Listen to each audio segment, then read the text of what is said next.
Local news for Wednesday the 20th of December.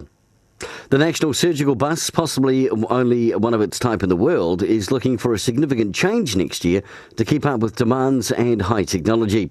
The bus runs a 5-week national rotation system around New Zealand, carrying out operations in places such as Featherston.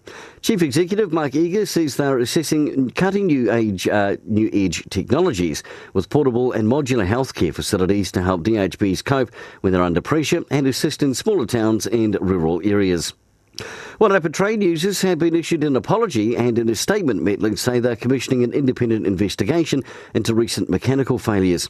They'll also be offering a discount on Wairarapa fares in February in recognition of the poor service customers have been receiving. And it's congratulations to Cleveland Bakery for again taking out the Rural Cafe of the Year for the Lower North Island for the second year in a row.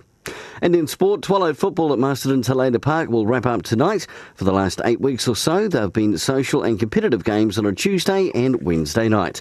And well done. Great tournament. For local news on Wairarapa TV, I'm Brent Gare.